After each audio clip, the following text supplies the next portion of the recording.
جس دن ختم قرآن ہوتا ہے، تکمیل قرآن ہوتی ہے، اس دن جو ہے ہمارے یہاں درس قرآن و حدیث ہوتا ہے، اور عموماً جو ہے ہماری خوش قسمتی ہے ڈاکٹر ذیشان احمد صاحب جو کہ الغزالی یونیورسٹی کے وائس چانسلر ہیں، وہ درس قرآن و حدیث دیتے ہیں۔ آج کا پروگرام اسی سلسلے کی کڑی ہے، اور ڈاکٹر صاحب آج انتہائی اہم فکری موضوع پر درس قرآن و حدیث دیں گے۔ ان کا موضوع ہے اسلام میں مقدار پر معیار کو ترجیح۔ میں جناب ڈاکٹر صاحب سے گزارش کروں گا کہ درس قرآن و حدیث کا آغاز فرمائیں۔ الحمدللہ رب العالمین والصلاة والسلام علی رسول الکریم۔ بہت دفعہ یہ ہم سب کو یہ خیال آتا ہے کہ ہمارا دین حقیقی دین ہے، ہمارا نبی صلی اللہ علیہ وآلہ وسلم سچا نبی ہے، ہمارا اللہ حقیقی معبود ہے، اور ہمارا دین حق دین ہے۔ تو ان تمام چیزوں کے باوجود ایسا کیوں ہے کہ مسلمان ہر جگہ چوٹیں کھا رہے ہیں، ہر مسلمان ہر جگہ شکست کھا رہے ہیں، مسلمان ہر جگہ مغلوب ہیں، اور کفار فساق دوسرے ادیان والے، مغربی قوتوں والے، مشرق والے، وہ ہم پہ حاوی بھی ہو رہے ہیں، ہم پہ غالب بھی ہو رہے ہیں، ہم سے سبقت بھی لے رہے ہیں، اور ہر چیز میں ہم سے آگے نکل رہے ہیں۔ تو ایک نقطہ جو آج ہم نے یہ طے کیا کہ ہم جس پہ آج بات کریں گے آج کے درس کے اندر، وہ ایک پہلو ہے جس کی طرف اکثر ہماری نگاہ نہیں جاتی۔ حضرت حذیفہ بن یمان رضی اللہ تعالیٰ عنہ نبی کریم صلی اللہ علیہ وسلم کے خاص صحابی ہیں، اور ان کے بارے میں ایک شہرت یہ ہے، خاصیت ان کی یہ ہے کہ وہ صاحب سر کہلاتے ہیں۔ صاحب سر سے مراد یہ ہے کہ جو نبی کریم علیہ السلام کے سیکرٹس تھے، جو آپ کے راز تھے، وہ آپ حضرت حذیفہ رضی اللہ تعالیٰ عنہ کے ساتھ شیئر کرتے تھے۔ اس حد تک شیئر کرتے تھے کہ حضرت حذیفہ فرماتے ہیں کہ قیامت تک آنے والا ہر فتنہ جس میں 20 یا اس سے زیادہ لوگ موجود تھے، ان کا ذکر نبی کریم صلی اللہ علیہ وسلم نے مجھ سے فرمایا، اور ایک ایک منافق جو صفوں میں موجود تھا حضرت حذیفہ رضی اللہ تعالیٰ عنہ کو معلوم تھا۔ حضرت عمر رضی اللہ تعالیٰ عنہ خاص اہتمام کرتے تھے کہ اگر کسی کے جنازے میں، مدینے میں کسی کے جنازے میں حضرت حذیفہ رضی اللہ تعالیٰ عنہ موجود نہیں ہوتے تھے، آگے پیچھے ہوتے تھے، تو حضرت عمر رضی اللہ تعالیٰ عنہ بھی اس کا جنازہ نہیں پڑھتے تھے۔ ان کو پتہ ہوتا تھا کہ حضرت حذیفہ کے علم میں یہ چیز ہے۔ حضرت عمر جن کے بارے میں مشہور ہے کہ فرماتے تھے کہ مجھے اللہ سے امید ایسی ہے کہ اگر قیامت کے دن اعلان ہو جائے کہ سارے لوگ جنت میں جائیں گے اور صرف ایک شخص ہے جو جہنم میں جائے گا، تو فرماتے تھے کہ ڈر ایسا تھا، حضرت عمر کو ڈر ایسا تھا کہ سارے لوگ جنت میں جائیں گے اور صرف ایک شخص جہنم میں جائے گا، تو عمر کو ڈر ہوگا کہ وہ شخص عمر ہے۔ اور امید ایسی امید کہ اگر اعلان ہو جائے قیامت کے دن کہ سارے لوگ جہنم میں جائیں گے اور صرف ایک شخص جنت میں جائے گا، تو عمر کو یہ امید ہوگی کہ وہ ایک شخص جنت میں جانے والا وہ ہے۔ لیکن اس کے باوجود حضرت عمر رضی اللہ تعالیٰ عنہ حضرت حذیفہ بن یمان سے سوال کرتے تھے کہ کہیں ان منافقین کی فہرست میں کہیں میرا نام بھی تو نہیں، یعنی اتنا اللہ کا ڈر، یعنی وہ شخص جس کے بارے میں آیا کہ میرے بعد کوئی نبی ہوتا تو عمر ہوتا، اگر میرے بعد کسی پہ وحی آتی تو عمر پہ آتی، اور اولیات عمر کے نام سے پورا ایک سلسلہ ہے کہ ایسی باتیں 20-22 کے قریب ایسی چیزیں ہیں جو کہ حضرت عمر رضی اللہ تعالیٰ عنہ نے پہلے اس پہ اعتراض کیا، پہلے اس پہ کلام کیا، اور انہی کے کلام کے مطابق، انہی کی رائے کے مطابق، انہی کے مشورے کے مطابق اللہ تعالیٰ نے وحی نازل فرما دی۔ اس میں عورتوں کے پردے سے لے کے شراب سے لے کے کئی چیزیں ایسی تھیں جس پہ حضرت عمر کی موافقات عمر بھی اس کو کہتے ہیں۔ تو حضرت عمر رضی اللہ عنہ نے حضرت حذیفہ رضی اللہ عنہ سے ایسے رجوع فرماتے تھے کیونکہ وہ صاحب السر تھے۔ تو ایک دفعہ نبی کریم صلی اللہ علیہ وسلم نے، حضرت حذیفہ نے فرمایا کہ مجھ سے بتایا، اور یہ ساری چیزیں میرے سامنے پیش کیں جو فتنے آئیں گے، تو فرمایا کہ کیا خیر کے بعد کوئی شر بھی ہوگا؟ حضرت حذیفہ نے سوال کیا نبی کریم صلی اللہ علیہ وسلم سے۔ تو حضرت نبی کریم علیہ السلام نے فرمایا کہ ہاں، خیر کے بعد شر ہوگا۔ انہوں نے کہا کہ پھر خیر آئے گی؟ انہوں نے کہا پھر خیر آئے گی۔ لیکن انہوں نے فرمایا کہ جو پھر خیر آئے گی تو اس خیر میں اور جو نبی کریم صلی اللہ علیہ وسلم کے زمانے کی خیر ہے اس کے اندر فرق کیا ہوگا؟ تو حضرت حذیفہ رضی اللہ عنہ نے فرمایا کہ نبی کریم صلی اللہ علیہ وسلم نے فرمایا کہ اگرچہ وہ خیر آئے گی اور خیر غالب ہوگی، لیکن لوگوں کے دل جو ہوں گے وہ فرق ہوں گے۔ یعنی وہ جو اللہ کے رسول کا دل تھا، وہ جو صحابہ کا دل تھا، وہ ایک ایسی صفت ہے جو یعنی ہمارے اندر اگر آ جاتی ہے تو صحیح معنوں کے اندر سے بھی باہر سے بھی ان برکات کے ہم حامل ہو سکتے ہیں جو نبی کریم صلی اللہ علیہ وسلم اپنے دین کے ذریعے سے اس دنیا میں لے کر آئے. تو آج کا جو موضوع ہے اسی چیز پر ہے کہ ہم نفلیں بھی پڑھ رہے ہیں, ہم تراویح بھی پڑھ رہے ہیں, ہم صدقہ بھی کر رہے ہیں, ہم نمازیں بھی پڑھ رہے ہیں. اب ایک وقت تھا 1970s میں 1980s میں کہ جب مساجد میں جو صفیں تھیں وہ بہت مختصر, مساجد بھی کم تھیں, مساجد میں نمازیوں کی تعداد بھی بہت کم تھی, اور زیادہ تر ایسے فقراء, ایسے حضرات جو کہیں چوکیداری کر رہے ہیں, کہیں ملازمت کر رہے ہیں, پڑھا لکھا آدمی کم ہی آتا تھا مسجد. لیکن اس وقت 2024 کے اندر ہم دیکھ رہے ہیں مساجد کے اندر, خاص طور پہ رمضان کے اندر, تراویحوں کے اندر مساجد بھری ہوئی ہیں, حرم بھرا ہوا ہے. دیگر جتنی اس وقت بیانات ہو رہے ہیں ہر وقت, ایک آج کی رات کے لیے صرف مجھے تو یہ ہر سال یعنی 7-8 سال سے, کتنے سالوں سے الطاف بھائی 20ویں کی رات کے لیے بک کر لیتے ہیں, لیکن اس رات کے لیے مجھے 3-4 اور انویٹیشنز تھی بیان کے لیے. تو یعنی کہنے کا مطلب یہ ہے کہ اس وقت لوگوں کا بہت رجوع ہے.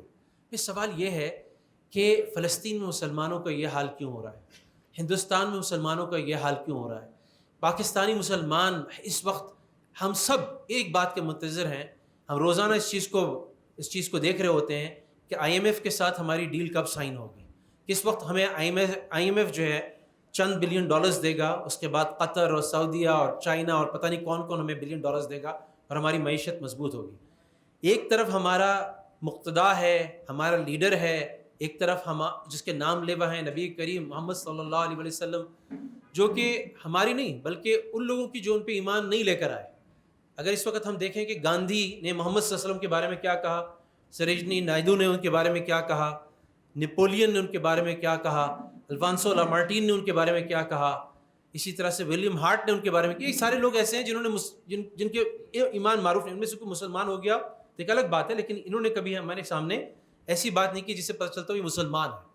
تو یہ ہماری طرح معتقد نہیں ہے محمد صلی اللہ علیہ وسلم کے.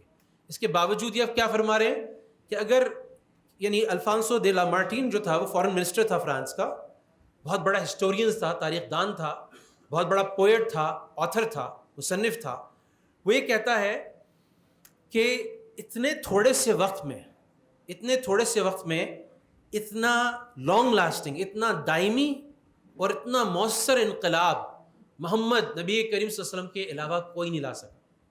وہ کہتا ہے اگر وسائل کی کمی کو اور نتائج کے عظیم الشان ہونے کو دیکھنا ہو تو محمد صلی اللہ علیہ وسلم کو دیکھو. ولیم ہارٹ کہتا ہے کہ کوئی شخص بھی بیک وقت روحانی میدان میں اور دنیاوی میدان میں کوئی شخص ایسا نہیں گزرا جو اتنا کامیاب ہو جیسے محمد صلی اللہ علیہ وسلم. اس طرح سے ان کا ایک صحابی سورہ یہ تقریباً 30ویں پارے کے اس میں آتا ہے جہاں پہ اللہ تعالیٰ ذکر کرتے ہیں طالوت کا اور جالوت کا اور حضرت داؤد علیہ السلام کا, کہ بہت سارے ہزاروں اس وقت کے مسلمان جو بنی اسرائیل سے تھے, وہ اس وقت کے جو استبداد کا اور جو اس وقت کا ظالم بادشاہ تھا اس کی نمائندگی کر رہا تھا, اس سے ٹکرانے کے لیے, یہ ہمارے اس میں بھی ویسٹرن لٹریچر میں بھی ڈیوڈ اینڈ گلائت کے نام سے مشہور ہے روایت, اور ہمارے اس میں قرآن شریف میں بھی آتا ہے کہ اس وقت کے نبی جو تھے انہوں نے مقرر کیا ایک لیڈر, یعنی سموئیل علیہ السلام, جن کو اسرائیلی سیموئل علیہ السلام کہتے ہیں, انہوں نے مقرر کیا ایک بادشاہ جن کو طالوت علیہ السلام کہتے ہیں, اور انہوں نے آگے مقرر کیا یعنی طالوت کو ساؤل کہتے ہیں, اور گلایت یعنی جالوت کے خلاف فائٹ کرنے کے لیے مقرر کیا. تو اس جو لشکر گیا اس لشکر کے اندر ہزاروں لوگ تھے, مگر ان کا ایک امتحان لیا گیا کہ اس جگہ سے پانی نہیں پینا, اور اگر پینا بھی ہے تو تھوڑا سا پینا ہے. تو اس میں زیادہ تر لوگ اس امتحان میں مبتلا ہوئے اور زیادہ تر لوگوں نے گھٹا گھٹ پانی پی لیا, اور جس نے جتنا زیادہ پانی پیا اس کی حالت اتنی ابتر ہوتی چلی گئی, اور وہ اس حالت میں نہیں تھا کہ وہ وہاں سے اس پانی پینے کے بعد اٹھ سکے. وہاں پر بھی ایک جو نمبر تھا ان لوگوں کا جنہوں نے اپنے رسول کی اس وقت کے قائد کی اپنے قائد کی تعلیم کے مطابق صرف یا تو پانی سے بالکل یعنی اس سے اجتناب کیا یا تھوڑا سا پانی پیا, ان کی تعداد 313 تھی.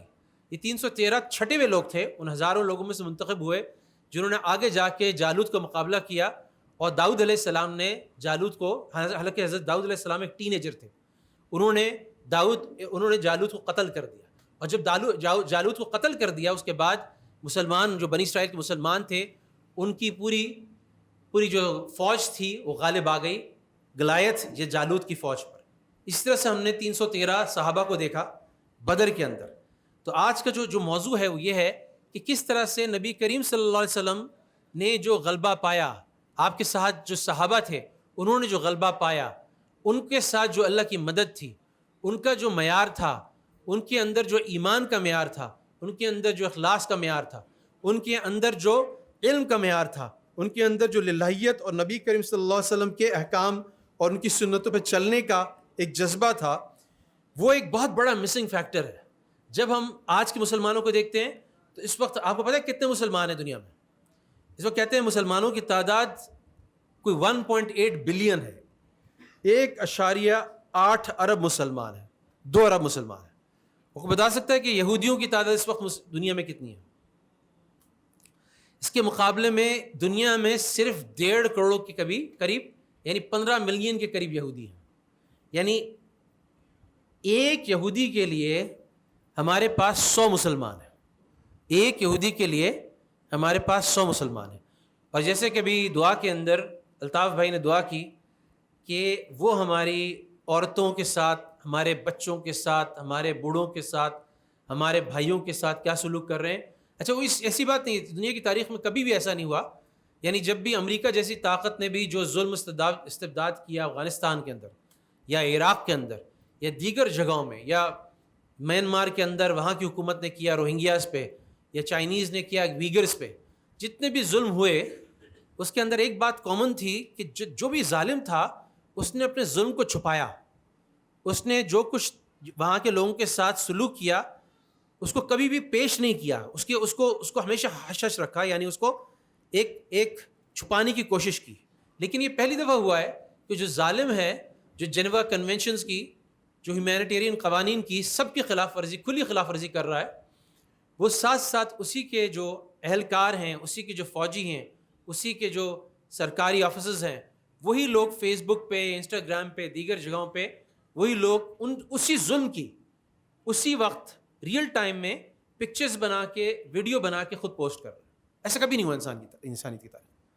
تو وہ ایک جو ہے, بلکہ ایک جو بھی کیا, وہ جو میں بھی بہت سارے ایسے لوگ ہیں جو اہل کتاب کے درجے میں ہیں, جن کے اندر ایک شرافت ہے, جن کے اندر ایک ظلم کے اندر سے طبیعت سے مخالفت. اس وقت اسرائیل کے اندر بھی اور امریکہ کے اندر بھی, امریکہ کے اندر تقریباً 7 ملین جوز ہیں. امریکہ اور کینیڈا کے ملاق اگر دیکھا جائے 7 ملین کے قریب, 14 ملین سے آدھے تقریباً امریکہ یا نارتھ امریکہ میں رہتے ہیں. تو ان میں سے بہت سارے ان کے جو ربائز ہیں اور دوسرے ہیں, انہوں نے اس جنگ کی مخالفت کی, اس ظلم و استبداد کی مخالفت کی اور اس کے خلاف بولا. تو اگر ہم زائنسٹ جوز کو لے لیں تو شاید اس کی تعداد اس سے آدھی ہو, یعنی ایک زائنسٹ کے اگینسٹ شاید 200 مسلم ہو. لیکن اس کے باوجود بھی ہم بے بس ہیں اور وہ لوگ طاقتور ہیں, وہ جو چاہ رہے ہیں. اور یاد رکھیے گا ایک بات, موٹی سی بات یاد رکھیے گا کہ جو لوگ یہ سمجھتے ہیں کہ یہ تو بہت دور کی بات ہے, 4000 کلومیٹر دور کی بات ہے اور ہمارے سے کچھ لینا دینا نہیں, یاد رکھیے گا کہ جو کچھ بھی نتانیاہو اور اس کی حکومت کرتی ہے, جو کچھ بھی اسرائیل کرتا ہے, وہی اگلے 5 سال میں 10 سال میں مودی اور انڈیا کی حکومت کرتی ہے. اور وہاں پر اس وقت رفح بارڈر کے قریب جو مسلمان ہیں ان کی تعداد جو ہے وہ 30,000 کے قریب ہے. تو ایک مسلمان, ایک زائنسٹ یہودی اور اس کے مقابلے میں تقریباً 200 مسلمان.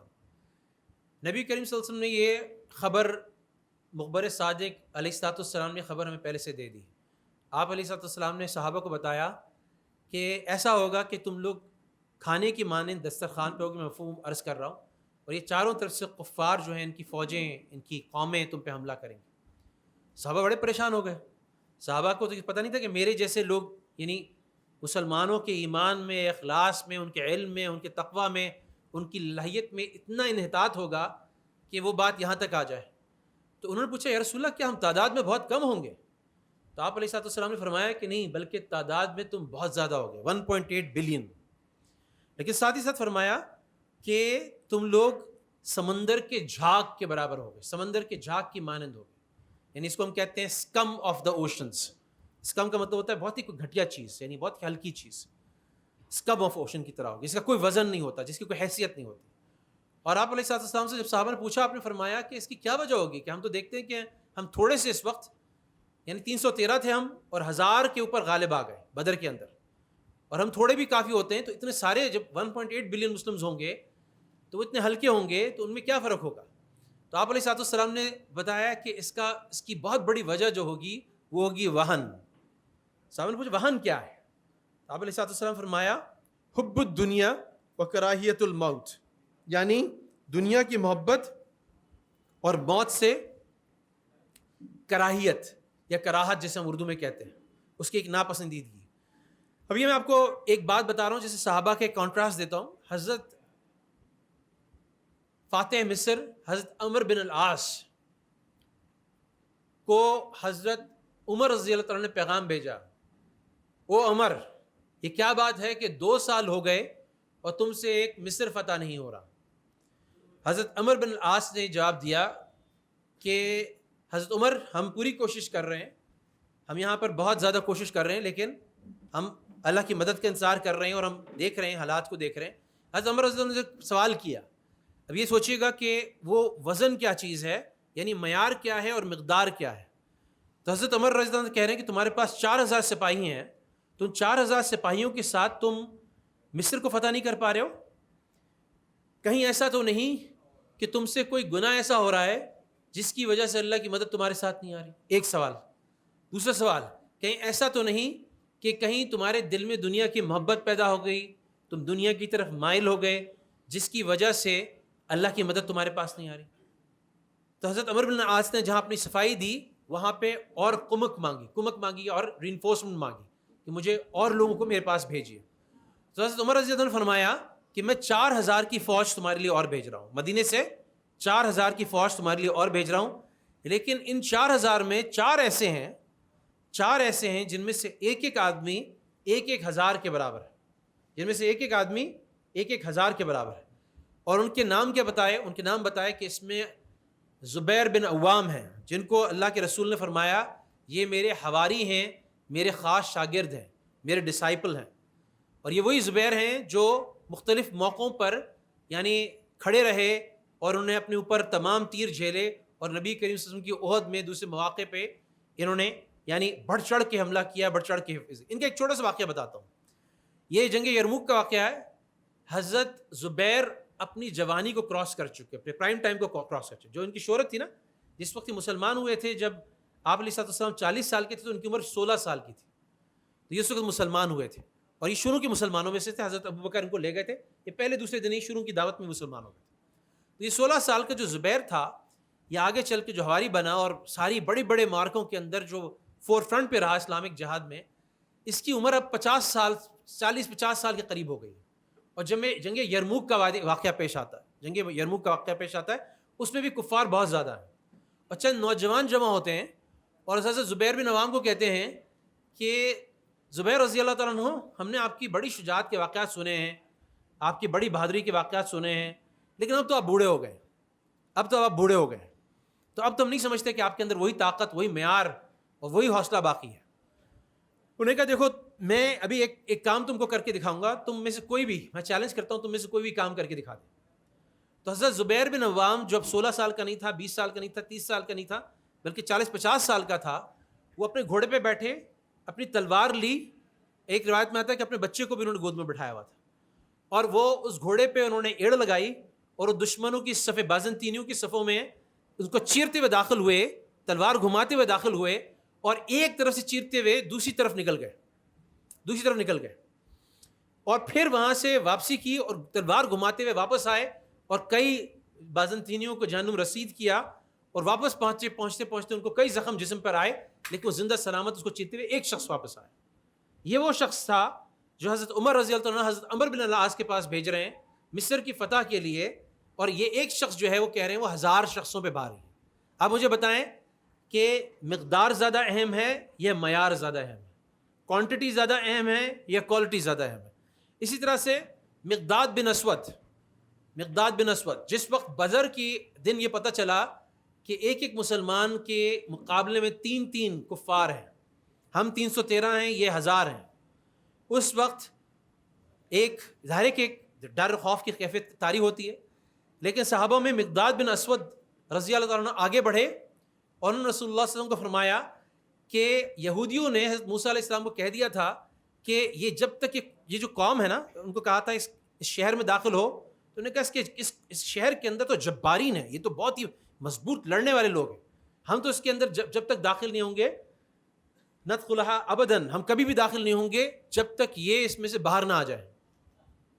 اور آگے کیا کہا؟ فاذھب انت وربک فقاتلا، آپ اور آپ کے رب چلے جائیں نا، آپ کے رب چلے جائیں، نعوذ باللہ، آپ کے رب چلے جائیں، ان سے فائٹ کریں. ان ہا ہونا قائدن، ہم تو یہ انتظار کریں گے کہ باہر نکل آئے. تو حضرت مقداد بن اسود نے کہا کہ انہوں نے یہ کہا کہ آپ اور آپ کے رب چلے جائیں اور یہاں پہ بیٹھے ہیں، ہم یہ آپ کو کہتے ہیں کہ آپ کے رب جائیں، ہم آپ کے ساتھ کھڑے ہیں، اور جہاں پر بھی آپ جائیں گے، جس وقت بھی جائیں گے، ہم آپ کی آگے سے، آپ کے پیچھے سے، آپ کی دائیں سے، آپ کی بائیں سے، ہر طرح سے آپ کی حفاظت کریں گے اور آپ کی طرف سے لڑیں گے. یہ تھے مقداد بن اسود. اسی طرح سے تیسرا نام عبادہ بن سامت کا تھا، چوتھا نام مسلمہ ابن مخلد کا تھا. یہ 4 لوگ تھے جو 4000 لوگوں کے برابر تھے، جن کو بھیجا اور مصر جو ہے دیکھتے ہی دیکھتے آن کی آن میں فتح ہو گیا. تو جہاں ہم لوگوں کی بات کرتے ہیں، ایک دفعہ حضرت عمر رضی اللہ عنہ ایک کمرے میں تھے، ایسے ہی کمرہ تھا. حضرت عمر رضی اللہ عنہ نے کہا کہ بھئی تم میں سے کون کیا کسی چیز سے خواہش کرو، اس چیز کی دعا کرو.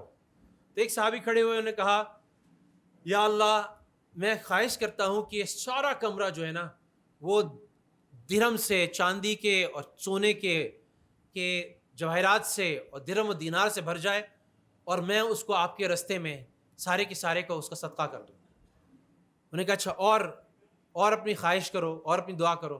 ایک اور صحابی آئے، انہوں نے کہا یہ سارا جو ہے سامان جہاز سے بھر جائے، اس کو میں اللہ کے راستے میں خرچ کر دوں. پھر انہوں نے کہا کہ حضرت عمر آپ کوئی خواہش کریں. تو حضرت عمر رضی اللہ عنہ نے فرمایا کہ میں اللہ سے دعا کرتا ہوں کہ یہ سارا بڑا کمرہ جو ہے نا یہ ایسے لوگوں سے بھر جائے جیسے معاذ بن جبل جیسے لوگوں سے بھر جائے، یا عبداللہ بن مسعود جیسے لوگوں سے بھر جائے، یا حذیفہ بن یمان جیسے لوگوں سے بھر جائے، یا ابو عبیدہ بن جراح جیسے لوگوں سے بھر جائے. اور ان لوگوں کو میں دین کے پھیلانے کے لیے، دین کی محنت کے لیے، جہاد کے لیے، گورنر شپ کے لیے، تعلیم کے لیے استعمال کروں. یہ حضرت عبادہ بن صامت جو تھے یہ سپہ سالار بھی تھے، یہ گورنر بھی تھے، یہ معلم بھی تھے، یہ تاجر بھی تھے. ایک ہی شخص میں اتنی صفات تھی. تو ایک صحابی جو اللہ کے رسول کو ملا تھا وہ بڑے سے بڑا ہیرا تھا. آج ہم پوچھتے ہیں ہم میں کیا صفات ہیں، جو ہم میں کیا کمی ہے. ہم یہ دیکھتے ہیں کہ صحابہ کی جو صفات تھیں وہ کیا صفات تھیں، وہ کس طرح سے اپنی جانوں کو ہتھیلیوں پہ لے کے گھومتے تھے، اپنی جانوں کو آگے پیش کرتے تھے، اور کس طرح سے ہم اپنی جان کو، اپنے مال کو، اپنے بچوں کو اور اپنے اثاثوں کو محفوظ کرتے ہیں. اسی طرح سے جیسے لوگوں کے اندر فرق ہے کہ ایک آدمی 1000 آدمی کے برابر ہو سکتا ہے، اسی طرح سے ایک عمل بھی 1000 عمل کے برابر ہو سکتا ہے. نبی کریم صلی اللہ علیہ وسلم فرماتے ہیں کہ اگر کسی نے بہت اچھا وضو کیا اور کامل وضو کیا، اور کامل وضو کرنے کے بعد 2 رکعت نفل ایسی پڑھی کہ جس کے اندر اللہ کے سوا کسی کا خیال نہیں آیا، تو اس کو اس 2 رکعت نفل پہ اللہ تعالیٰ اس کے سارے گناہ معاف فرما دیتے ہیں، سارے گناہ معاف فرما دیتے ہیں. اب یہ تو نفل کا حال ہے، اور ایک نفل رمضان کے اندر فرض کے برابر ہو جاتا ہے، اور ایک فرض رمضان کے اندر 80 فرض کے برابر پہنچ جاتا ہے. اب آپ وہ سوچیں کہ تراویح کی وہ رکعت یا فرض کی وہ رکعت، فجر کی جو ہمیں اگلی نماز آنے والی فرض، اس کی 2 رکعت اگر میں ایسے پڑھ لوں، کل صبح اس بات کو اگر آپ کے ذہن میں آ جائے میری بات، اس کو ایسے پڑھ لیں تو اس سے پہلے وضو اچھی طرح کر لیں، سنت کے مطابق قبلہ رخ ہو کے مسواک کر کے 3 دفعہ اسباغ وضو یعنی مکمل وضو مکمل کر کے سنت کے مطابق کر کے 2 رکعت فجر ایسی پڑھ لیں کہ جس میں اللہ کے علاوہ کسی کی چیز کا خیال نہ آئے. پوری کوشش کر لیں. ہمارے بڑے فرماتے ہیں کہ دھیان ادھر چلا بھی گیا تو اس کو فوراً واپس لے آئے. تو یہ 2 رکعت ایسی ہوگی جو کہ ہمارے سارے گناہوں کو بخشوانے کے لیے، اس کو معاف کروانے کے لیے کافی ہوگی. اس کے برعکس وہ نفل ہے، وہ دعا ہے، وہ نماز ہے، وہ فرض نماز ہے، وہ حرم کے اندر کی نماز ہے، لیلۃ القدر کی نماز ہے، جہاں ہمارا دھیان اللہ کے علاوہ ہر چیز میں جا رہا ہے. وہ وقت بھی بڑا مبارک تھا، وہ جگہ بھی بڑی مبارک تھی، وہ رات بھی بڑی مبارک تھی، لیکن ہمارے اندر سے اس کا اخلاص ہے. نبی کریم صلی اللہ علیہ وسلم فرماتے ہیں کہ بعض لوگوں کو نماز کے اندر سے 10 میں سے 10 نمبر ملتے ہیں، یعنی 100 میں سے 100 نمبر ملتے ہیں، اور بعض کو آدھے نمبر ملتے ہیں. حدیث کا مفہوم بتا رہا ہوں، اس کی اگلی بات کر رہا ہوں. اور بعض میں 10 میں سے 1 حصہ ملتا ہے، 10 میں سے 1 حصہ ملتا ہے. تو یہاں پر بھی اعمال کے مقدار کی، نمبر کی، کوانٹٹی کی بات نہیں ہو رہی، اعمال کے وزن کی، اعمال کی کوالٹی کی، اعمال کے معیار کی بات ہو رہی. قیامت کے دن میزان کے اندر اعمال جو ہیں گنے نہیں جائیں گے، اعمال تولے جائیں گے. اور ان کا وزن کیا ہوگا؟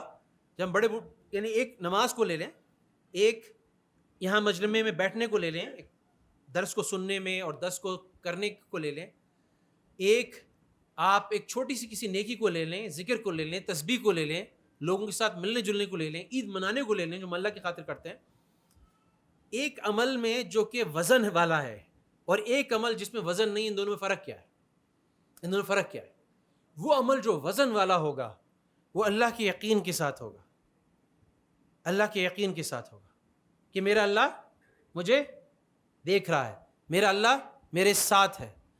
دوسرا وہ عمل جس کے اندر وزن ہوگا، جو معیار والا عمل ہوگا، صرف مقدار والا نہیں، معیار والا عمل ہوگا، اس کے اندر للہیت، اس کے اندر اخلاص، اس کے اندر نیت جو ہوگی وہ صرف اور صرف اللہ کے لیے ہوگی کہ میں یہ کام صرف اور صرف اللہ کے لیے کر رہا ہوں، میں اپنے صرف رب کے لیے کر رہا ہوں. دیکھیے چھوٹی سی مثال سے میں بات واضح کرتا ہوں.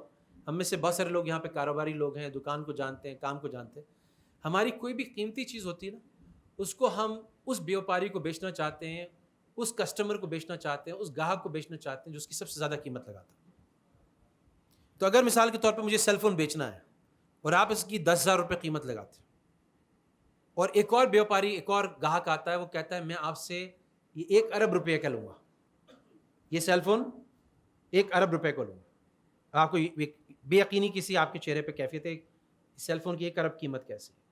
مگر یقین مانیں کہ وہ قیمت اگر میرا کوئی دنیاوی فائدہ کسی دنیا کے عمل سے، اگر کوئی دنیاوی فائدہ مجھے پہنچ سکتا ہے تو ایسے ہی جیسے 100 روپے ہے، اور اس کے برعکس جو قیمت اللہ تعالیٰ مجھے دینے والے ہیں اس عمل کی وہ ایسے ہی ہے جیسے 1 ارب روپیہ بھی ایک میں انڈر اسٹیٹمنٹ ہے، 1 ارب روپیہ بھی انڈر اسٹیٹمنٹ ہے.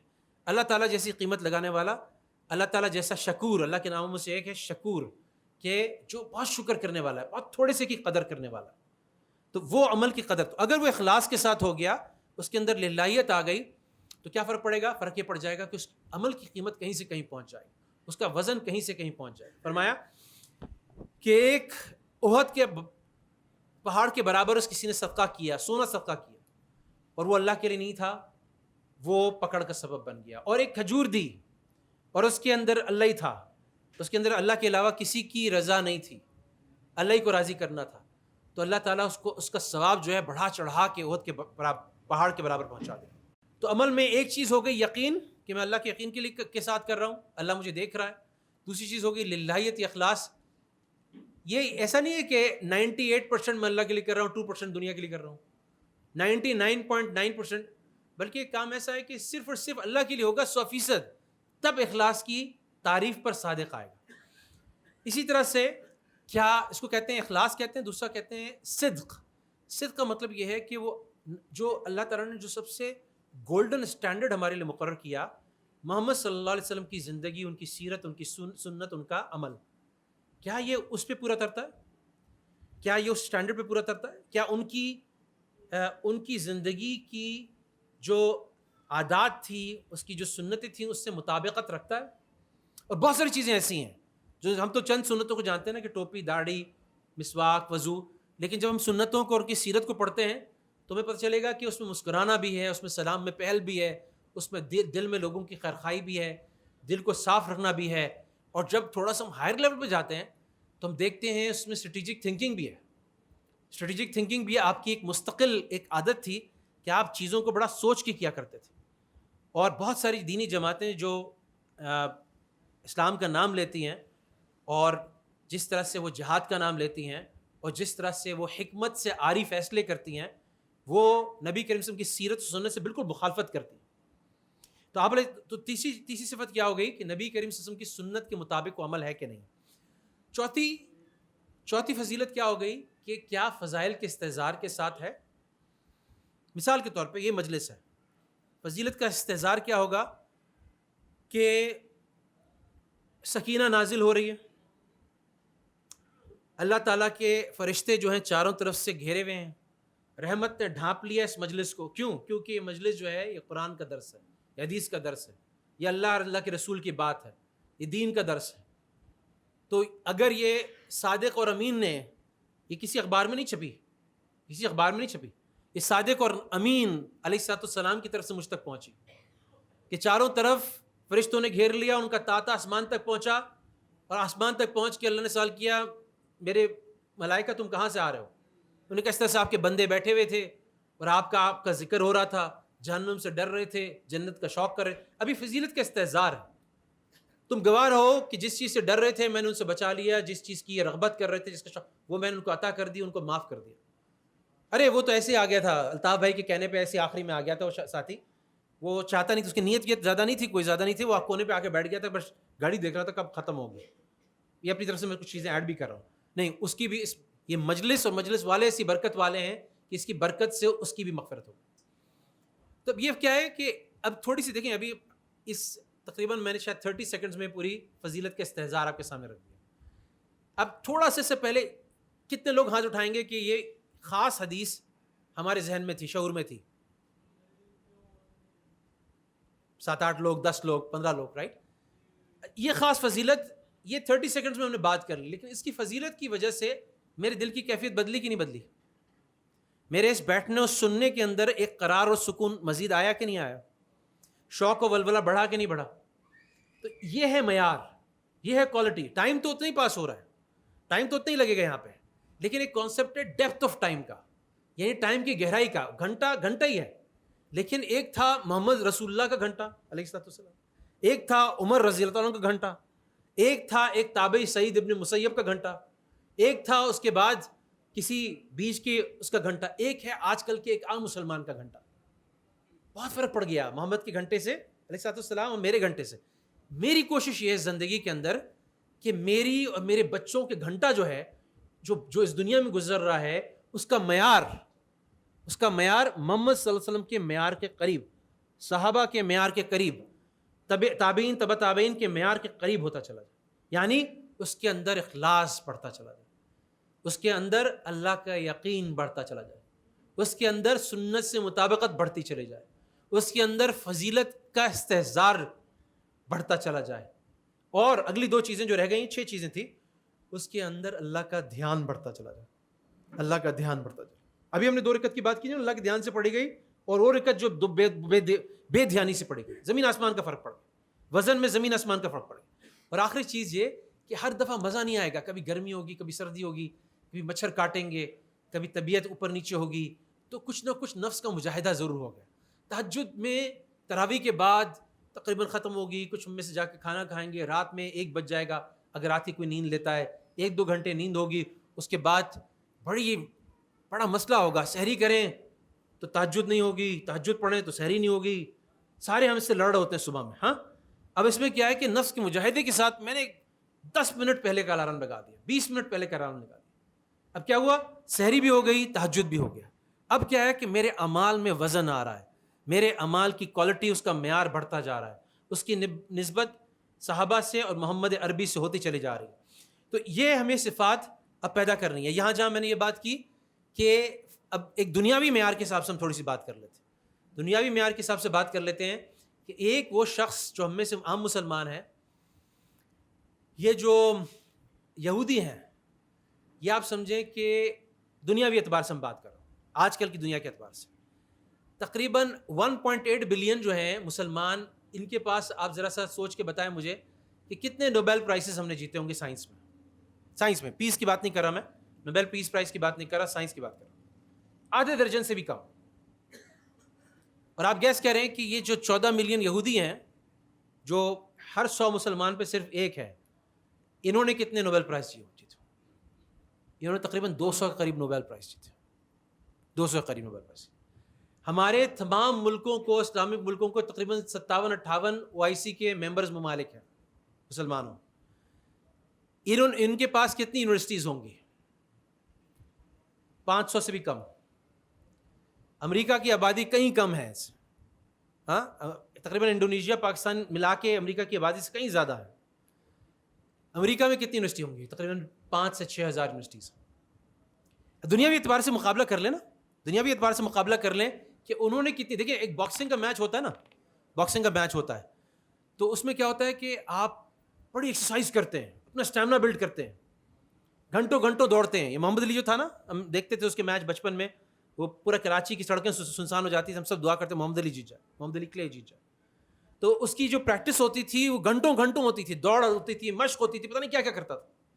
ایک چیز. دوسری چیز پھر غذا لینی پڑتی ہے ایسی کہ آپ کی طاقت ہو, آپ کا اسٹیمنا ہو, آپ گیو اپ نہ کریں, آپ کی اسٹرینتھ ہو, آپ کی ریزیلینس ہو, یعنی آپ مکہ پڑھتے رہیں, آپ پھر بھی آپ کے اندر پھرتی ہو, سب چیزیں ہوں. ایکسرسائز ہو گئی, اسٹیمنا ہو گیا, غذا ہو گئی, اس پہ بات ختم نہیں ہوتی. پھر اس کو یہ اسٹڈی کرنا پڑتا تھا کہ جس سے میں مقابلہ کر رہا ہوں اس کی اسٹرینتھس اور ویکنیسز کیا ہیں, اس کا داؤ پیچ کیا ہے, وہ کیسے مکہ مارتا ہے, وہ کیسے پاؤں بڑھاتا ہے, وہ کہاں پہ زیادہ مکے مارتا ہے, کہاں. ساری تیاری ہوتی ہے. اس کے بعد پھر آپ ہیوی ویٹ چیمپئن شپ میں جاتے ہیں. بات تو سمجھ آ رہی ہے نا, مذاق تو نہیں ہے. یہاں پر اللہ تعالیٰ ہم سے کہہ رہے ہیں کہ گھوڑے تیار رکھو, اپنا سامان تیار رکھو. اللہ تعالیٰ کے رسول صلی اللہ علیہ وسلم فرما رہے ہیں کہ ایک مومن قوی جو ہے خیر من مومن ضعیف, جو مومن ضعیف ہے کمزور مومن سے مضبوط مومن زیادہ بہتر ہے. اوپر والا ہاتھ نیچے والے ہاتھ سے بہتر ہے. اللہ کے رسول ہمیں سکھا رہے ہیں کہ اپنا معیار اوپر کرو, اپنی کوالٹی بڑھاؤ, مضبوط ہو. اب جب یہ مقابلہ ہو رہا ہے, جب مقابلہ ہو رہا ہے ویسٹرن سویلائزیشن کا اور ہمارا مقابلہ ہو رہا ہے, تو آپ بتائیے کہ ہم نے کتنی تیاری کی. انہوں نے تو اپنا اسرائیل کے اوپر پورا ڈوم بنا لیا جس میں بزل نہیں آ سکتا. یہ کہتے ہیں ایک یہ تو چلیں میں پہلے بات کر لیتا ہوں ان کے ہتھیار کی, ان کی ملٹری ریسرچ کی, ان کے ڈرونز کی, ان کی افواج کی, ان کی یونیورسٹیز کی ریسرچ کی, ان کے کیمیکل ویپنز کی, ان کے نیوکلیر ویپنز کی, پتہ نہیں کیا کیا چیزوں. دیکھیں مقابلہ تو ہے نا, ہمیں تو اللہ کے رسول نے کہا ہے مقابلہ کرو, تیاری رکھو اپنی. ہم نے کیا, ایک ملک ہے جو نیوکلیر پاور ہے, پورے سارے 57 ملکوں میں ایک ملک ہے نیوکلیر پاور. ٹرکی کے ڈرونز کی ایک شہرت ہے, باقی سارے ملٹری اس میں بھی بہت کم ہے.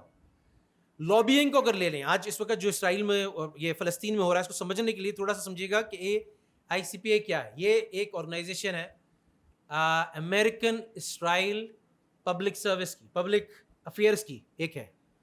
ان کے بارے میں کہا جاتا ہے کہ ان کی لابی اتنی مضبوط ہے کہ آج اگر اسرائیل کا پرائم منسٹر یہ طے کر دے, یہ مبالغے میں بولا جاتا ہے, اوور اسٹیٹمنٹ کے طور پہ بولا جاتا ہے کہ اگر اسرائیل کا پرائم منسٹر یہ طے کر دے آج کہ دنیا گول نہیں ہے بلکہ فلیٹ ہے, تو امریکی کانگریس جو ہے وہ اپنی 120ویں ریزولوشن, کانگریس کی 120 ان کی لابنگ اتنی مضبوط ہے کہ 120ویں ریزولوشن امریکہ کی کانگریس کی وہ یہ آ جائے گی دنیا فلیٹ ہے.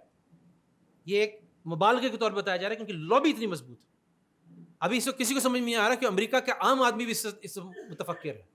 بہت سارے ریزگنیشنز اسٹیٹ ڈپارٹمنٹ میں آ رہے ہیں, عورتیں مرد ریزائن کر رہے ہیں کہ یہ سمجھ نہیں آ رہا کہ ایک طرف یہ منافقت کرتے ہیں کہ انسان کی حیثیت ہے اور انسان کو فری ہونا چاہیے, اور اس یہ آباء و اجداد جو ہمارے تھے امریکہ کے, ان کی یہ اقدار تھیں, ان کی یہ ویلیوز تھیں, اور آج فلسطین میں یہ کر رہے ہیں, ایسے اسرائیل کو سپورٹ کریں. سمجھ نہیں آ رہا, عام امریکی جو ہے اس کو سمجھ نہیں آ رہا, لیکن وہ اسرائیلی لابی اتنی مضبوط ہے وہاں پہ کہ اس کے خلاف وہ کر نہیں سکتے. انہوں نے وہاں کے پولیٹیشنز کو, اس سے فرق نہیں پڑتا کہ جو بائیڈن آتا ہے یا ٹرمپ آتا ہے, اس سے کوئی فرق نہیں پڑتا. ان دونوں میں مقابلہ ہے کہ اسرائیل کی زیادہ مدد کون کرتا ہے اور مسلمانوں کو, فلسطینیوں کو کون زیادہ تنگ کرتا ہے. تو کیا ہوا کہ وہ جھاگ کی طرح ہم ہلکے ہو گئے, اور انہوں نے نہ ہمارے پاس وہ چیزیں رہیں جو صحابہ کے اندر تھیں, اس درجے کا ایمان, اخلاص, قربانی کا جذبہ, دنیا کی بے رغبتی, آخرت کا شوق, اللہ سے ملنے کا شوق, وہ بھی نہیں ہے. دوسری طرف نہ ہم لابی کرتے ہیں, نہ ہم نے یونیورسٹیز بنائیں, نہ ہم نے اپنا ڈیفینس تیار کیا. تو کہیں نہ کہیں تمہیں جاگنا پڑے گا. میں ایک دفعہ ایک دور حدیث کے طلباء سے خطاب کر رہا تھا, تو میں نے ساری 2 باکسرز کی مثال دے کے میں نے کہا کہ ایک باکسر جو ہے وہ نہ کچھ کھائے پیے ڈھنگ کا, نہ ورزش کرے, ایکسرسائز کرے, نہ پریکٹس کرے, نہ مشق کرے, نہ اپنے دشمن کو اسٹڈی کرے کہ اس کا وار کیا ہے, نہ اپنا اسٹیمنا بلڈ کرے, کچھ بھی نہیں کرے, اور مقابلے میں کھڑا ہو جائے اور پھر وہ زندہ بچ جائے. تو میں نے کہا آپ کا یہاں موجود ہونا, مسلمانوں کا موجود ہونا, جو اللہ تعالیٰ کی قدرت اور اللہ تعالیٰ کی وجود پہ دلالت کرتا ہے. ہم کتنے کمزور ہیں اور یہ ہمارا دشمن کتنا مضبوط ہے. اس کے باوجود اگر ہم یہاں پہ امن کی زندگی سے, لیکن یہ تھوڑے دن کی بات, یہ مت سمجھیں کہ 4000 کلومیٹر دور یہ ہو رہا ہے. یہ سمجھیں جو آج ان کے بچوں کے ساتھ ہو رہا ہے وہ 10 سال نہیں, 20 سال نہیں, 30 سال نہیں, 50. یہ انڈیا کے ساتھ تو جو ہمارے مسلمان بھائی بہنوں کو, جو ہمارے کزنس کو چھوڑ کے آئے ہیں انڈیا کے اندر, ان کے ساتھ تو یہ ہونے لگا ہے اگلے 5 سال میں نہیں تو 10 سال میں. اور یہاں 30,000 ہیں رفع بے روک، اور وہاں پر 30 ارب لوگ ہیں، 30 ارب لوگ ہیں مسلمان. تو یہاں پر اس کے کتنے گنا زیادہ ہوگا ہم سوچ سکتے ہیں. تو یہ بات یاد رکھیے گا کہ اس وقت ہمارے پاس چوائس نہیں ہے، لیکن صرف یہ ہے کہ ہم اپنا معیار، اپنا وزن اس کو کس طرح سے بڑھائیں، اپنے ایمان کو بڑھائیں. کم سے کم ہمارے اندر یہ صفت پیدا ہو جائے کہ ہم اپنی جان کو، اپنے مال کو اتنا محبوب نہ رکھیں کہ ہمیں موت کے اندر کراہیت محسوس ہو. ہمارے اندر یہ جذبہ پیدا ہو جائے کہ اپنی زندگی کو، اپنی جان کو ہاتھ پہ لے کے چلنے والے ہوں. اب اس میں ایک میں معیار سے اور اس سے ایک متعلق ایک بہت عملی بات میں آپ سے کرتا ہوں کہ ہمارے یہاں اکثر چونکہ حضرت عبداللہ بن عمر بن العاص کو نبی کریم صلی اللہ علیہ وسلم نے فرمایا کہ تم 30 دن میں قرآن ختم کرو. حضرت عبداللہ بن عمر بن العاص جو تھے یہ وہی صحابی ہیں جو رات بھر عبادت کرتے تھے اور کئی دن روزے رکھتے تھے. تو فرمایا یا رسول اللہ میرے پاس جوانی ہے، میرے پاس قوت ہے، میرے پاس اس سے زیادہ استعداد ہے. تو آپ علیہ السلام نے فرمایا کہ پھر ایسا کرو کہ 20 دن میں ختم کر لیا کرو قرآن. یا رسول اللہ اجازت دیں مجھ میں اس سے زیادہ میری ابھی جوانی ہے، میرے اندر ابھی قوت ہے، میرے اندر اس سے زیادہ استعداد ہے. تو آپ علیہ السلام نے فرمایا کہ اچھا 3 دن میں ختم کر لو، لیکن اس سے جلدی نہ کرنا، کیونکہ اس سے جلدی اگر تم کرو گے تو تمہیں سمجھ نہیں آئے گی، تم اس سے فائدہ حاصل نہیں کر سکتے. اب یہاں پر دیکھیں ایک بات اس سے آتی ہے، حدیث ابو داؤد کی بھی، دوسری حدیث بھی ہیں جس میں آپ علیہ السلام کی بات صراحتاً آتی ہے کہ سمجھ کے پڑھو. کہتے ہیں نا قرآنی معاشرہ، ہم بات کریں نا صحابہ کی، ہم نے 4 صحابہ کی بات کی جو 4000 صحابی کے برابر تھے. زبیر بن عوام، مقداد بن اسود، عبادہ بن سامت اور مسلمہ بن ابن مخلد، 4000 کے برابر. کیا فرق تھا؟ دیکھیں ان کے دن فرق نہیں، ان کے دن فرق تھے اس لیے کہ ان کی راتیں فرق تھیں. اور راتیں ان کی کیسے مختلف تھیں؟ راتیں ان کی ایسے مختلف تھیں کہ ایک تو عرب تھے، ان کو ہماری طرح عربی تو نہیں سیکھنی پڑتی تھی قرآن سمجھنے کے لیے. تو یہاں سے تو وہ جب پڑھ رہے ہوتے تھے زبان سے تو یہاں سے تو آٹومیٹکلی پڑھ رہے ہوتے تھے، لیکن صرف یہاں سے نہیں پڑھ رہے ہوتے تھے، یہاں سے پڑھ رہے ہوتے تھے. اور یہاں سے ایسے پڑھ رہے ہوتے تھے کہ ایک ایک آیت جا کے ان کے دل پہ اثر کرتی تھی. تو حضرت عثمان رضی اللہ عنہ جب رات میں کھڑے ہوتے تھے تو مستقل آنکھوں سے آنسو بہ رہے ہوتے تھے. کیوں؟ کہ قرآن یہاں سے نہیں، میری طرح یہاں سے بھی اور یہاں سے بھی پڑھا جا رہا. تو ایک ایک آیت دل میں اتر رہی ہے اور ایمان کی وہ کوالٹی پروڈیوس کر رہی ہے جس سے عثمان بن رہا ہے. عمر بن خطاب رضی اللہ عنہ امامت کرا رہے ہیں، ایک آیت پہ اٹک جاتے ہیں، اس آیت کو بار بار پڑھتے ہیں، یہاں تک کہ جو صحابہ ان کے پیچھے کھڑے ہیں ان کی رو رو کے ہڑکیاں بن جاتی. کہاں مجھے نصیب ایسی نماز؟ جب میری ایسی رات کی نمازیں ہیں، ایسی رات کی عبادت ہے تو پھر میرا دن بھی مختلف ہوگا نا، پھر میرا معیار اوپر جائے گا. فرمایا کہ تم نے اس قوم کو للکارا، صحابی نے فرمایا کہ تم نے اس قوم کو للکارا جس کو موت اس طرح سے محبوب ہے جیسے تم کو شراب محبوب. مجھ میں یہ کہاں صفت ہے؟ حیرانگی کی کیا بات ہے؟ اگر یہ ہمارا حشر ہو رہا ہے تو حیرانگی کی کیا بات ہے؟ اب یہ سوچیں نا، چھوٹا سا ہمارے ٹینیجر کا فرق، ان کے ٹینیجر کا فرق سوچیں ذرا سا. عبد الرحمن بن عوف کہتے ہیں کہ بدر کے دن میں کھڑا ہوا تھا تو 2 لڑکے، اچھا جب فوج میں آپ کھڑے ہوتے ہیں نا تو آپ چاہتے ہیں کہ رائٹ اینڈ لیفٹ پہ آپ کے مضبوط قسم کے واریئرز ہوں، مضبوط قسم کے مجاہد ہوں، تاکہ آپ کو بھی پروٹیکٹ کر سکیں اور آپ مل کے لڑ سکیں. انہوں نے کہا، حضرت عبد الرحمن بن عوف نے کہا کہ مجھے خیال ہوا یہ کیا ہو گیا، یہ تو میرے دونوں طرف بچے آ کے کھڑے ہو گئے، یہ لڑکے آ کے کھڑے ہو گئے. تو ایک نے پوچھا کان کی طرف میری طرف کر کے تھوڑا سا مجھے متوجہ کر کے، اس کا نام تھا معاذ ابن عمر بن جموح. اس نے کہا امو یعنی چچا ذرا یہ بتائیں مجھے ابو جہل کون سا ہے؟ میں نے سنا ہے کہ وہ اس نے آپ علیہ السلام کو بڑی اذیتیں دی ہے، بہت برا بھلا کہتا ہے، گالیاں بکتا ہے آپ علیہ السلام. مجھے بتائیں، میں اس کا کام تمام کرنا چاہتا ہوں. ابھی انہوں نے بات ادھر سے ختم نہیں ہوئی تھی، دوسری طرف سے ایک اور ہے. اس نے کہا امو چچا، پتہ چلا وہ ہے معاذ بن افرا، لڑکا ٹینیجر. امو یہ بتائیں ابو جہل کون سا ہے؟ میں نے سنا ہے اس کے بارے میں اس نے ایسا کیا ہے، میں اس کا آج کام تمام کروں. حضرت عبد الرحمن بن عوف نے کہا کہ دیکھو میں تمہیں جیسی نظر آتا ہے. انہوں نے کہا وہ دیکھو جیسی نظر آیا. انہوں نے کہا وہ دیکھو.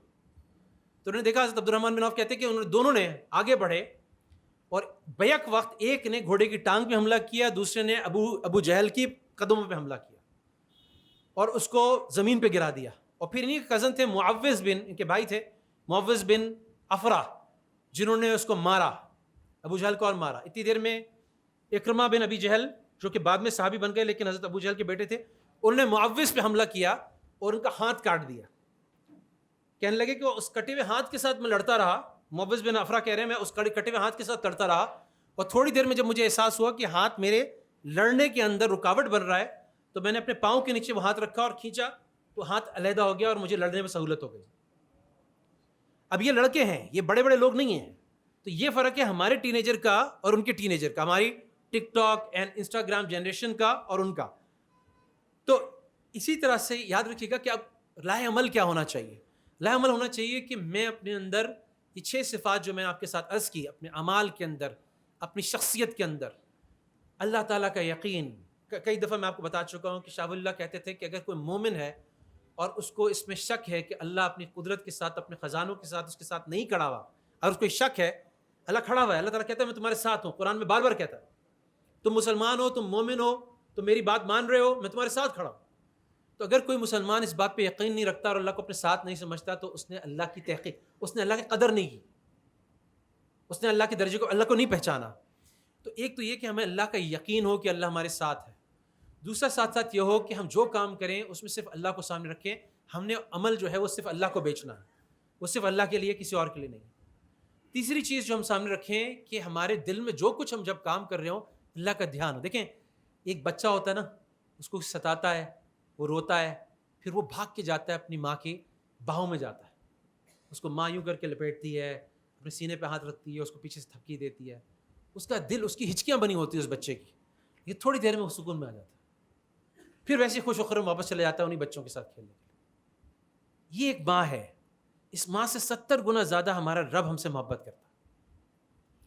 کبھی سجدے کے اندر، کبھی پریشانی کے اندر، دنیاوی مصیبتوں کے اندر، معاشی تکلیف کے اندر، کسی قریبی رشتہ دار کے اس دنیا سے جانے کے اوپر، کبھی فلسطینیوں کی حالت دیکھ کر، کبھی میں نے سجدے کے اندر اتنی خوشی بھی محسوس کی، اتنا اطمینان بھی محسوس کیا، اتنے دل کی ٹھنڈک بھی محسوس کی جیسی اس بچے کو محسوس ہوتی ہے۔ سوچیں تو ایک سجدہ ایسا تو کر کے دیکھیں کہ جیسے ماں کی باہوں میں بچہ جاتا ہے، میں اپنے رب کے سامنے آ گیا ہوں، اپنے رب کی نگاہ میں آ گیا ہوں، اس رب نے میرے اوپر ہاتھ رکھ دیا، وہ رب میرے ساتھ ہے، میں اس کے سامنے ہوں، مجھ سے قریب ہے، میری شہرت سے بھی قریب ہے۔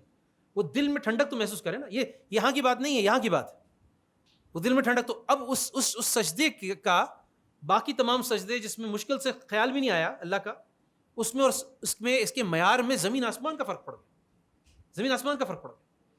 تو اللہ کے دھیان کے ساتھ، سنت کی رعایت کے ساتھ، فضیلت کو جان کر، اکثر یہ ہوتا ہے بہت سارے مشائخ مختلف سلسلوں میں، جیسے میں اب تسبیح کی تو میں نے کیا کیا کہ کچھ آیتیں جمع کر لیں، آسانی سے مل جاتی، فضائل اعمال میں بھی، دوسری جگہ پہ بھی ہیں کہ سبحان اللہ والحمد للہ ولا الہ الا اللہ واللہ اکبر، ہمیں پڑھنا ہے، اگر لا حول ولا قوۃ الا باللہ، اگر یہ پڑھنا ہے ساتھ ساتھ، تو اس کی قرآن کے اندر پتہ نہیں 7 8 9 10 آیتیں ہیں جہاں پہ اللہ تعالیٰ نے براہ راست حکم دیا وسبح بحمد ربک، اللہ کی پاکی بیان کرو، اللہ کی۔ اب اگر میں ان آیتوں کو پڑھ لیتا ہوں تو مجھے ایک دم استحضار ہو جاتا ہے۔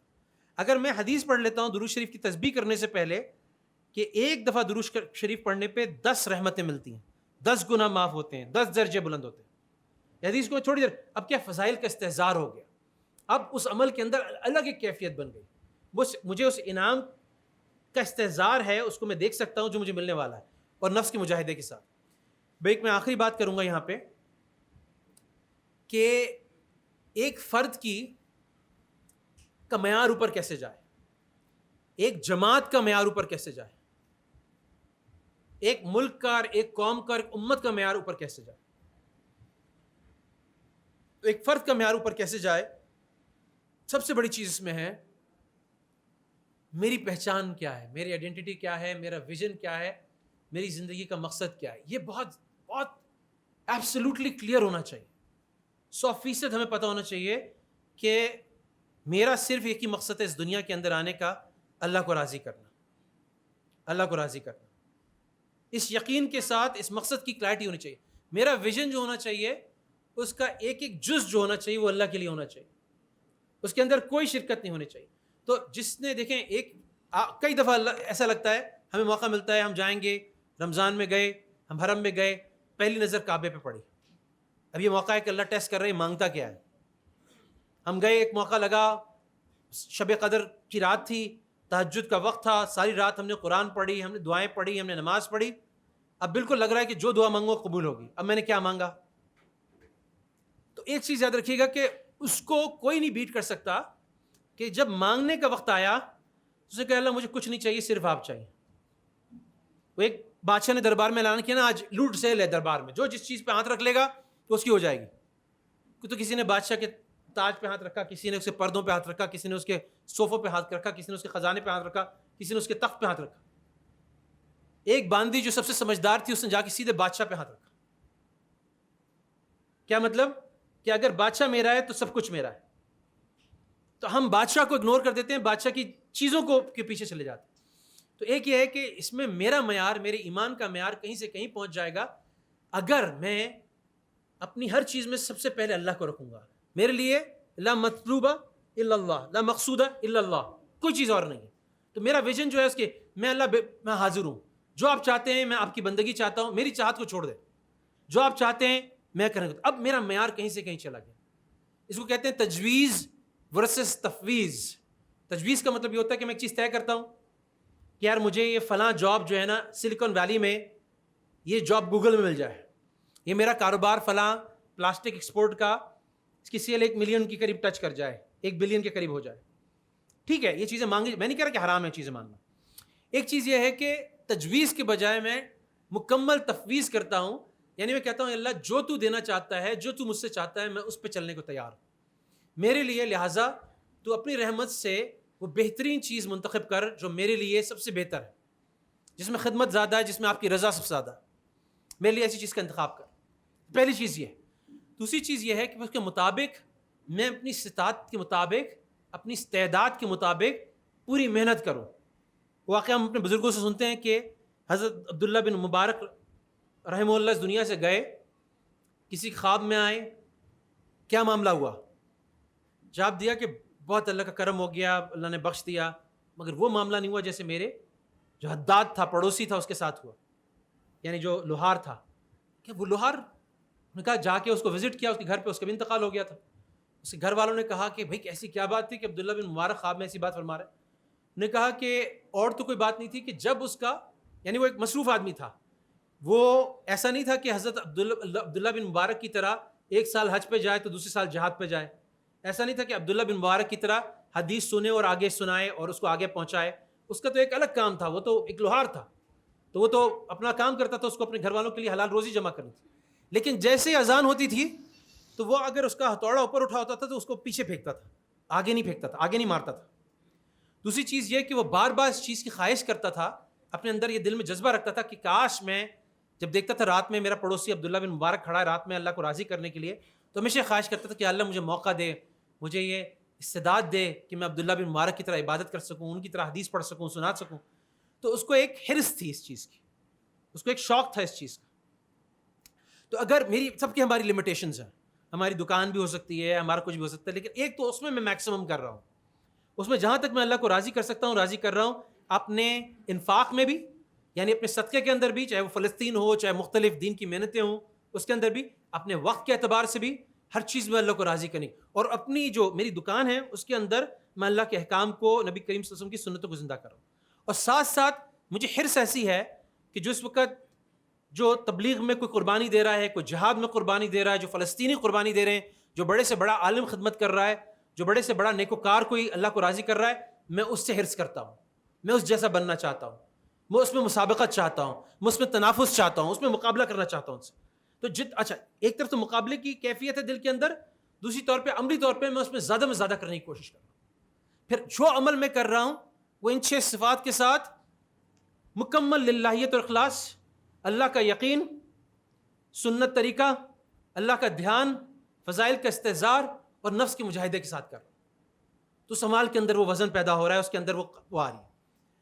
وہ ایک مثال ہے, مثال کے طور پہ کہ ایک کتاب لکھی ایک گورے نے, اس کتاب کا نام ہے دا ڈیپ ورک, عمق والا, یہ گہرائی والا کام. اور یہ اس کا آتھر کا نام ہے کیل نیو پورٹ. اسے کہا کہ اس وقت جس زمانے میں ایک بیل بجتی ہے میرا دھیان دوبارہ اس طرف چلا جاتا ہے. تو نے کہا there is something called attention deficit. کیا مطلب؟ دھیان کا اور توجہ کا قحط ہے. چاہے نماز میں ہو 10 طرف دھیان. یعنی ہم سب جو ہے نا ایک اپنے توجہ کے اعتبار سے, دھیان کے اعتبار سے ایک ابتری کا شکار. ہماری فکر منتشر ہے, ہمارا دھیان منتشر ہے. تو اس نے کہا جو بھی اس وقت اس اکانومی کا ہے وہ تو دنیاوی اعتبار سے کہہ رہا ہے, ہمارے اعمال کے اعتبار سے نہیں کہہ رہا, لیکن ہمارے اعمال کے اعتبار سے بھی اس میں سبق ہے. وہ یہ کہہ رہا ہے کہ وہ مثال دے رہا ہے, مثال کے طور پہ ہم سارے بل گیٹس کو جانتے ہیں. بل گیٹس جو مائکروسافٹ کا ہے اور دنیا کا امیر ترین آدمیوں میں شمار ہوتا ہے اس کا. تو وہ کہتا ہے کہ 1974 میں جو بل گیٹس تھا وہ ایک لڑکا ہی تھا. اس نے اپنے 8 ہفتے یعنی 2 مہینے ایک کمرے میں بند ہو کے ایک بیسک ایک لینگویج تھی. میں نے بھی پروگرامنگ میں جب میں نے 90s میں لرن کی تھی, پہلی جو پروگرامنگ لینگویج لرن کی تھی بیسک ہی لرن کی. تو اس نے 2 ہفتے مستقل لگ کے اس لینگویج کو ایجاد کیا, اس کی کمانڈز بنائی, اس کو سارا وہ کیا. اور اس 2 مہینے کے اندر اس کو جب وہ کام کرتے کرتے نیند آتی تھی تو وہیں سو جاتا تھا, وہیں کھاتا تھا, وہیں پیتا تھا, سب کچھ کرتا تھا. لیکن دنیا سے کٹ کے بہت ہی یکسوئی کے ساتھ اس نے وہ کام کیا. اسی کی بنیاد پہ پھر اس نے وہ مائکروسافٹ کمپنی کی بنیاد رکھی. تو ہم یہ دیکھتے ہیں کہ جو ہمارے مسلمانوں کے اندر ہے نا ایک ڈیپ ورک مسنگ ہے. ہم کوئی بھی کام کرتے ہیں, اگر کاروبار کرتے ہیں تو اس احسان کے لیول پہ نہیں کرتے, اس اتقان کے لیول پہ نہیں کرتے. ہمارا رسول کیا سکھا رہا ہے؟ ہمارا رسول علیہ السلام سکھا رہا ہے کہ اگر قربانی کے جانور کو بھی ذبح کرو تو چھری کو تیز کر لو, احسان کے ساتھ, اتقان کے ساتھ کرو. اگر چھپکلی کو بھی مارو, چھپکلی کو مارنے کا ثواب ہے, لیکن پہلی دفعہ مارنے میں پہلی ضرب 100 نیکیاں ملتی ہیں, پھر وہ بتدریج کم ہو جاتی ہیں کہ دوسری دفعہ مارا, تیسری دفعہ مارا. تو چھپکلی کو مارنے کے اندر بھی ایک احسان ہے. فرمایا جو کام کرو احسان اور اتقان کے ساتھ کرو. اللہ احسان کو پسند کرتا ہے, اتقان کو پسند کرتا ہے. تو ہم جو بھی کریں گے اس کے اندر ہم نے اپنا معیار بڑھانا ہے, للہیت بڑھانی ہے. دنیاوی کام ہوگا تو دنیاوی معیار بڑھانا ہے, اس کے اندر وہ صفت پیدا کرنی ہے جس سے وہ پوری دنیا میں مقبول ہو جائے. وہ آگے چل کے زیادہ دائمی ہوگا, زیادہ دیر پا ہوگا, زیادہ اس سے دنیا بدلے گی, بجائے اس کے کہ ہم یعنی اعمال کے اندر جیسے ہم نے بحث کی, پوری ساری بات کی. اور صحابہ کا اور ہمارا فرق کیا ہے کہ وہ 4 صحابی 4000 صحابی کے برابر. تو اس کے لیے اب کیسے کوشش ہوگی؟ کسی حد تک مجھے اپنی زندگی میں تبدیلی لانی پڑے گی, اپنی نماز کے دھیان میں, اپنی نماز کی تیاری میں, اس کے اہتمام میں, اپنے علم کے دھیان میں, اس کی تیاری میں, اس کے اہتمام میں, اپنے بچوں کی تربیت میں, ان کے ساتھ. یعنی آپ یہ سوچیں نا, ایک چھوٹی سی چیز ہے فیملی ٹائم. ہم سب اپنے بچوں کے ساتھ, اپنے گھر والوں کے ساتھ ٹائم سپینڈ کرتے ہیں. اب وہ ٹائم جو ہے وہ کوالٹی فیملی ٹائم بھی ہو سکتا ہے اور وہ بغیر کوالٹی کی بھی ہو سکتا ہے. میری اہلیہ مجھے کہتی ہے کہ تم نے ہمیں ٹائم تو دیا مگر کوالٹی ٹائم نہیں دیا. کیا مطلب؟ تم بیک وقت 3 فون کالز تم نے کی, 4 ای میلز نکالیں اور بہت سارے کام نپٹائے. کہنے کو تم ہمارے ساتھ بیٹھے تھے لیکن تمہارے ساتھ نہیں تھے. تمہیں چاہیے تھا کہ تم اب استنبول گئے تھے فلسطین کے سلسلے میں, وہاں پہ تم نے کچھ کام کیا, اس کی کارگزاری سناتے, پوری توجہ ہمیں دیتے, بچوں سے ان کے احوال پوچھتے, ان کی تربیت کے بارے میں بات کرتے. تب کہنے کو وقت ہے وہی گھنٹہ گزارا, لیکن اس گھنٹے کی کوالٹی کے اندر زمین آسمان کا فرق پڑ گیا. یا تو میں بزنس کر رہا ہوں ساتھ ساتھ, یا اپنے بچوں کی ساتھ ساتھ تربیت اور اپنے گھر والوں کو ٹائم دے رہا ہوں. تو یہاں بھی کوالٹی میٹر کرتی ہے, ہر چیز میں کوالٹی میٹر کرتی ہے. تو اس میں جو اس وقت جو ایک بہت بڑی وجہ سمجھ میں آتی ہے کہ کیوں ایک یہودی جس کے اگر صہیونی قسم کا یہودی دیکھا جائے, زائنسٹ جو کو دیکھا جائے, اس کے مقابلے میں شاید 200 مسلمان ہوں. تو وہ 200 مسلمان کیوں مؤثر نہیں ہیں؟ وہ ایک صہیونی یہودی کیوں اتنا مؤثر ہے؟ انہوں نے کیا کام کیے, انہوں نے کیسے لابینگ کی, وہ کیسے ہر پاور کوریڈور کے اندر داخل ہوئے, کیسے انہوں نے میڈیا پہ قبضہ کیا, کیسے انہوں نے ہالی ووڈ پہ قبضہ کیا, کیسے انہوں نے وہاں کی یونیورسٹیز پہ قبضہ کیا, کیسے انہوں نے وہاں پہ ہر چیز پہ اپنا کام کیا. ہمارے یہاں کون ہے؟ ہم تو کوئی دکان لگا کے بھی نہیں بیٹھا اس چیز کی. یعنی ایک وہ ہرٹزل کیا نام ہے اس کا, جس نے وہ اس کا نام دیا تھا, اس نے اسرائیل کی اسٹیٹ کا کانسیپٹ پیش کیا تھا, تھیوڈور ہرٹزل, جس نے اسرائیل کی اسٹیٹ کا یعنی یہ منوایا تھا. پھر بالفور ڈکلیریشن ہوئی تھی جس کے تحت برٹش نے سائن کیا تھا کہ ہم آپ کو اسٹیٹ دیں گے. اس کے لیے مختلف جگہیں دیکھی گئیں, افریقہ میں دیکھی گئیں, پھر آخری میں اسرائیل کی جگہ کا انتخاب ہوا. تو بہت سارے لوگ یہ کہتے ہیں, ان کا ماننا یہ ہے کیونکہ علامہ اقبال نے پاکستان کے بارے میں بعد میں سوچا, اور تھیوڈور ہرٹزل پہلے تھے ہوچا. تو ہو سکتا ہے, یقینی بات نہیں ہے کہ علامہ اقبال نے بھی تو یہ اس کا دماغ کیا آج کہاں جا رہا ہے. ان کے 180-200 کے قریب نوبل لاریٹس ہمارے یہاں 6 ہیں. ان کے لوگ جو ہیں ہنری کسنجر ہو, کارل مارکس ہو, ملٹن فریڈمین ہو, آئنسٹائن ہو, یہ سارے یہودی تھے. تو آخر ہمارے ایسے لوگ کیوں نہیں پیدا ہو سکتے؟ ہماری ایسی یونیورسٹیز کیوں نہیں بن سکتی؟ ہمارے تعلیمی ادارے ایسے کیوں نہیں بن سکتے؟ تو اس چیز کو آگے موونگ فارورڈ ہمیں سوچنا ہے کہ ایک طرف تو معیار للہیت کے اعتبار سے اور سنت کے اعتبار سے, دوسری طرف معیار دنیاوی اسٹینڈرڈس کے مطابق ہے. تو ہمیں اپنے بچوں کو, آگے آنے والی نسلوں کو یہ سوچ فکر دینی ہے کہ ان کو دونوں کا ماسٹر بننا ہے, دونوں کی طرف ان کو 100% کی حد تک جانا ہے. یہ وہ عملی چیزیں ہیں. دیکھیں, کوئی جہودی سازش اور کسی ضرورت نہیں ہے. جس تیاری کے درجے پہ جو استعداد اس وقت ہماری ہے نا, اور اس وقت میں دوبارہ کہتا ہوں کہ جو اس وقت ہمارے ساتھ ہو رہا ہے, اس میں یقین مانیے گا کہ ایک بات واضح ہے کہ یہ وہ پنجابی میں کہتے ہیں کچھ, مجھے اس کی پنجابی نہیں آتی, اردو میں کہتے ہیں کچھ شاید تھوڑی بہت میں کہہ دوں, کچھ شہر دے لوگ بھی ظالم سی, کچھ سانو مرن دا شوق بھی سی. اب یہ میں بہت کروڑ پنجابی بول رہا ہوں کہ میں 6-7 سال رہا ہوں لاہور میں. تو یہاں پہ شہر کے لوگ تو ظالم ہیں, لیکن اللہ گواہ ہے کہ ہمیں مرنے کا شوق ہے. ہم نے بھی اپنے لیے کچھ نہیں کیا.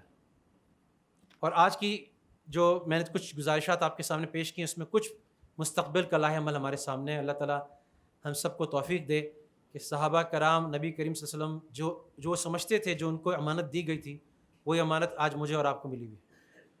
اور اس کا وہ احساس کرنا, اس کی ذمہ داری کا احساس کرنا, پھر اس کے لیے اس طرح سے کوشش اور جہاد ایک اتقان اور احسان کے ساتھ, ایک معیار کے ساتھ کرنا, وہ ہم ان سے براہ راست سیکھ سکتے ہیں. مگر اس کے لیے ہمیں روزانہ ان کی زندگیوں سے تعلیم کرانی پڑے گی. ایک یہ دیکھیں, 2 ٹینیجر کا میں نے آپ کو واقعہ بتایا, معاذ بن عمر بن جمو اور معاذ بن افرا. ان سے اگر ہم تعلیم کرا لیں, ہمارے بچوں کا شوق کیسا ہوگا. روزانہ ان کے ذکر, ان کے تذکرے زندہ کرنے پڑیں گے. لیکن ساتھ ساتھ ہمیں یہ بھی بتانا پڑے گا کہ ایک جو ہے وہ آج کل اس دنیا میں کس طرح سے تربیت کر رہا ہے کہ سارے نوبیل پرائز سے لے کے, لٹریچر پرائز سے لے کے, یونیورسٹیز کے ریسرچ سے لے کے ہر چیز میں کٹنگ ایج وہ ہے, اور ہم پیچھے رہ گئے. تو اللہ تعالیٰ ہمیں اس کی توفیق بھی عطا فرمائے, اور اللہ تعالیٰ ہمیں اس کا حوصلہ بھی عطا فرمائے, ہمیں سمجھ بھی عطا فرمائے, اور ہمارے اندر اس کو معیار کا, ایک ایکسلنس کا اور اتقان کا جو ہمارے دین کا حصہ ہے, اس کو پیدا کرنے کی توفیق عطا فرمائے. آخر دعوانا الحمدللہ. جزاکم اللہ. میں جناب جو ہے ڈاکٹر ذیشان احمد صاحب کا انتہائی شکر گزار ہوں, انتہائی پرمغز گفتگو کی, اور ہمیں جو ہے معیار اور مقدار کی مختلف جہات پر جو ہے ہمیں بتایا کہ کس طریقے سے معیار کے مختلف جہات ہیں اور کوانٹٹی کی کیا جہات ہیں. اور ہم نے بہت ساری چیزیں نہیں سیکھی ہیں آج. ہماری خوش قسمتی ہے کہ ہمارے درمیان اس وقت محترم جناب استاد صاحب بھی موجود ہیں, مفتی عبدالرحیم صاحب, جو کہ الغزالی یونیورسٹی کے چانسلر ہیں, اور اس کے علاوہ جامعۃ الرشید جو ہے اس کے بھی محتمم ہیں. تو میں نے ان سے گزارش کی کہ کچھ گفتگو آپ بھی کریں, تو انہوں نے حامی بھر لی, اور میں ان کو دعوت دوں گا تشریف لائیں اور کچھ ہمیں نصیحتیں کریں. اور میل دعوتی کی فیملی کو, ان کے جتنے بھی دوست احباب ہیں, ماشاءاللہ یہ جگہ بہت قرآن مجید کے علوم کے پھیلانے کے لیے, علوم قرآن کی برکات کے لیے جگہ ماشاءاللہ استعمال ہو رہی ہے. تو جو لوگ اس میں حصہ لے رہے ہیں, شریک ہو رہے ہیں, اللہ سب کو برکات عطا فرمائے, رمضان کی برکات عطا فرمائے. ڈاکٹر ذیشان صاحب الغزالی یونیورسٹی کے وائس چانسلر اور الغزالی یونیورسٹی کے مرشد, اللہ آپ کو وہ جزائے خیر عطا فرمائے. ماشاءاللہ بہت اچھی گفتگو, میں نے جتنی سنی گفتگو بہت اچھی تھی.